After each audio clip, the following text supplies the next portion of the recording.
Donc n'oubliez pas qu'un jour un grand ninja a dit ne pas s'abonner à Slashcoon c'est comme refuser d'être l'enfant le plus fort de Fortnite. Donc si vous aussi vous voulez devenir un ninja, n'oubliez pas de liker et de vous abonner. Bienvenue pour une nouvelle vidéo sur Slashcoon et dans cette vidéo nous allons voir 5 vérités sur les mèmes de Fortnite. Donc regardez bien toute la vidéo, comme ça vous ne raterez rien. Avant qu'on commence le sujet, je voulais vous dire qu'à la fin de cette vidéo, je lis les commentaires que vous avez postés sur ma chaîne. Donc si vous voulez voir si vous êtes passé dans ma vidéo, restez jusqu'à la fin. Allez, on commence le sujet d'aujourd'hui. Vous savez sûrement que depuis que Fortnite est devenu ultra populaire, une tonne de blagues, de mèmes et de faits se sont basés autour du jeu, mais aujourd'hui je vais vous faire comprendre la vérité et que tout le monde arrête ça. Numéro 5. Bon, on a compris qu'Epic Games adore faire des personnages féminins. On dirait vraiment qu'elles ont toutes fait du squat tous les jours à la salle pendant 5 ans. C'est sympa de voir que certains font encore des blagues par rapport aux fesses de certains personnages qui sont bien trop grosses, mais certains autres vont beaucoup, mais beaucoup trop loin dans leur délire. A chaque fois qu'un skin sort, on voit des posts qui parlent de leurs seins ou de leurs fesses. C'est bizarre qu'Epic Games ait fait ces personnages aussi sexuels dans un jeu pour tous les âges, hein. Mais au final, ce sont des personnages fictifs, donc il n'y a pas de quoi s'alarmer. Je sais pas si vous vous rappelez du jour où il y a eu toute cette polémique autour d'une animation pour les seins du skin Calamité. Au tout début de la saison 6, Epic Games ont réussi à faire une animation et la mettre dans le jeu par erreur. Je vois pas vraiment comment on peut faire ça par erreur, hein, mais je pense surtout qu'Epic Games sont des petits coquins, hein. Mais bon, si c'était voulu au début, je comprends pas vraiment la réaction des gens. Oh mon dieu, ces seins bougent! Une tonne d'articles sont tombés et tout le monde a commencé à se plaindre. Mais c'est juste normal que le corps d'un personnage soit animé, hein. Après tout, ce n'est qu'un jeu, il n'y a pas de quoi se plaindre. Et d'ailleurs, ça a été enlevé, hein. Numéro 4. Je ne pense pas que c'est mauvais d'avoir YouTube ou TTV dans son nom Fortnite, mais c'est quand il y en a trop que ça devient désespérant. Avoir TTV et YouTube dans le même pseudo, c'est vraiment pas possible. C'est pas mauvais hein, d'avoir juste TTV ou YouTube dans son nom. Et c'est même plutôt bien, pourquoi pas, ça vous fait un petit peu de pub et ça fait de mal à personne. Enfin personnellement, j'ai jamais été voir la chaîne d'un streamer grâce à ça, hein, car quand on se fait tuer par un streamer, on s'en fout un petit peu, excepté que parfois on rage. C'est juste bien pour les joueurs qui ont un vrai niveau, alors que certains savent juste construire. Bon, par contre, si vous utilisez ce genre de pseudo pour aller tuer Ninja pendant un stream et vous faire de la pub, alors là, clairement, au lieu de se faire connaître comme tout le monde, eh ben ça va utiliser la popularité de l'autre, hein, directement, hein. C'est bien triste, on le voit sur les streams de Tfue, ils accusent pas tout de suite de stream snipe, mais des fois il va en replay mode, regarde le pseudo, et s'il y a un petit TTV, bah il signale directement, hein.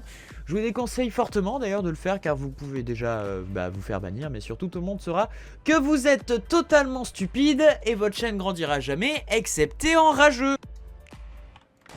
Oh. Laser! Watch for the emote, watch for the emote, watch for the emote, emote. Guys, No. this guy is No. literally Oh my god, dude. wow, dude, look how good he is at building. Look at him, he's Wow. showing you. He's showing you See the that? way, dude. Wow, look how He's good showing he is you the at way. building. Oh, There's the emote, there it is. There it is, dude. The There it four is. player stream sniping. You gotta love proof, you know what I mean? You gotta always love when there's proof. You literally, what an idiot. How stupid can you be? That guy's pretty stupid, I think.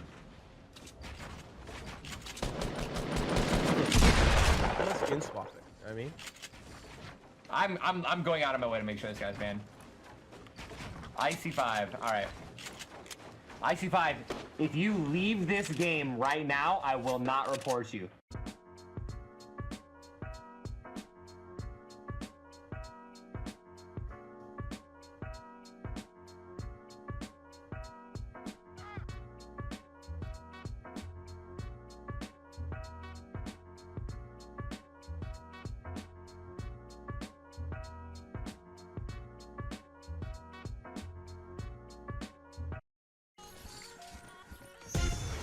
what the?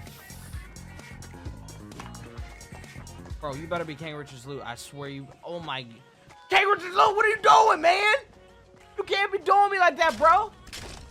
Oh, you got some good loot this time. Oh, my man. Hi guys, what's up? How are you guys doing? Wow. That's actually pretty impressive, dude. They dotted the eye. Okay, that's impressive as shit, dude.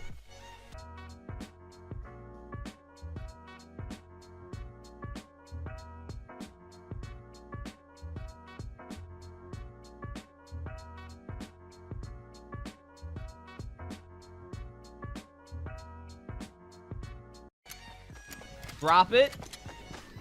Drop it.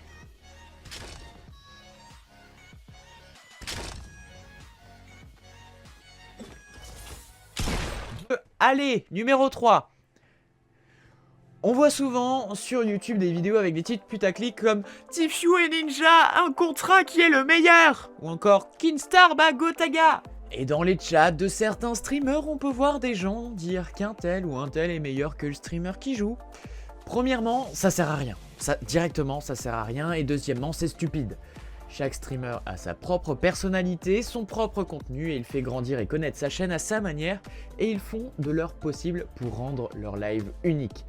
On ne peut pas comparer les joueurs entre eux, on aime tous des types de musique différents, et on ne peut pas dire qu'un type de musique est meilleur qu'un autre. La preuve, il y en a qui aiment Jul. Donc bon, c'est pareil pour les streamers. Si vous trouvez que quelqu'un est meilleur qu'un streamer, ne regardez juste pas son live, vous n'avez pas besoin de débarquer dans le chat et de devenir quelqu'un de rageux en fait. Si je veux voir de belles parties, je peux regarder quelqu'un et certains d'autres jouent moins bien, mais on les aime pour leur personnalité. Ce qui rend le live plus sympa et cool à regarder. Par exemple, Ninja, jamais, mais jamais, on l'entendra déconner maintenant. Il ne fait plus ça. Vous avez même plus besoin de les comparer, c'est juste vos préférences. On aime tous les streamers qu'on veut et tout le monde ne peut pas être d'accord. Numéro 2. Bon, encore une fois, on va parler de quelque chose qu'on entend beaucoup quand on parle de Fortnite. Attention, attention! C'est nul, Fortnite, c'est juste pour les enfants! Mais encore une fois, c'est exactement comme pour les streamers. Si vous aimez pas un jeu, rien ne vous y force à y jouer. Mais dans ce cas, pas besoin de parler mal du jeu. C'est très connu, donc ça donne envie à pas mal de personnes, même si elles n'aiment pas forcément ce type de jeu, de l'essayer. Et avec ce style un petit peu cartoon, Epic Games ont réussi à conquérir pas mal de joueurs de n'importe quel âge et de n'importe quelle génération. Et la plupart des joueurs apprécient beaucoup le style du jeu, car ça change de tous les autres jeux qui sont plus basés sur le réalisme. Mais si vous n'aimez pas ce genre de graphisme, il n'y a pas à se plaindre, ce jeu a été fait de manière à être simple et adapté à n'importe qui. Si vous n'aimez pas Fortnite, vous savez ce qu'il vous reste à faire, trouver un jeu que vous aimez et ne pensez plus à Fortnite. Mais pas besoin de venir nous crier dessus. Allez, numéro 1. Et enfin, en première place, nous avons... Quand on parle de Fortnite, on voit beaucoup, mais beaucoup de mèmes sur le sujet ou la communauté. Parfois, il dure quelques semaines, mais des fois un petit peu trop longtemps. Et je pense qu'Allier est l'exemple parfait, certaines de ces vidéos même sont bien faites, mais au bout d'un moment on commence à en avoir marre. Certains essayent de se faire connaître avec leurs propres mèmes, mais au final on en revient toujours au même. Après 6 mois en utilisant la même blague, on commence à se poser des questions sur sa propre vie. On y pense peu, mais derrière ces mèmes, il y a des vraies personnes aussi qui sont parfois involontairement à l'origine. Certes, Allier a dû trouver certaines de ses vidéos marrantes, mais après 5 ou 6 mois, et tous les autres mèmes qui sont sortis, il faut juste arrêter. J'attends vraiment de voir le jour où cette vague sur Allier va s'arrêter totalement, mais il faut vraiment qu'elle s'arrête vite, vite, même si elle a un petit peu diminué, il faut qu'elle s'arrête totalement. Bon, voilà les ninjas, nous arrivons déjà à la fin de cette vidéo et comme promis, je vais lire les commentaires que vous avez mis dans ma précédente vidéo. On a donc Fox Gamer qui dit « Mec, continue tes vidéos, tu gères gros » et Terminator Mission qui dit « Salut Slash, j'aime trop tes vidéos, PS j'aimerais passer dans ta prochaine vidéo ». Voilà qui est fait et merci beaucoup à vous deux, ça me fait extrêmement plaisir et d'ailleurs j'espère que cette vidéo vous a plu, n'hésitez pas à la liker, à vous abonner et à la prochaine sur SlashKoon.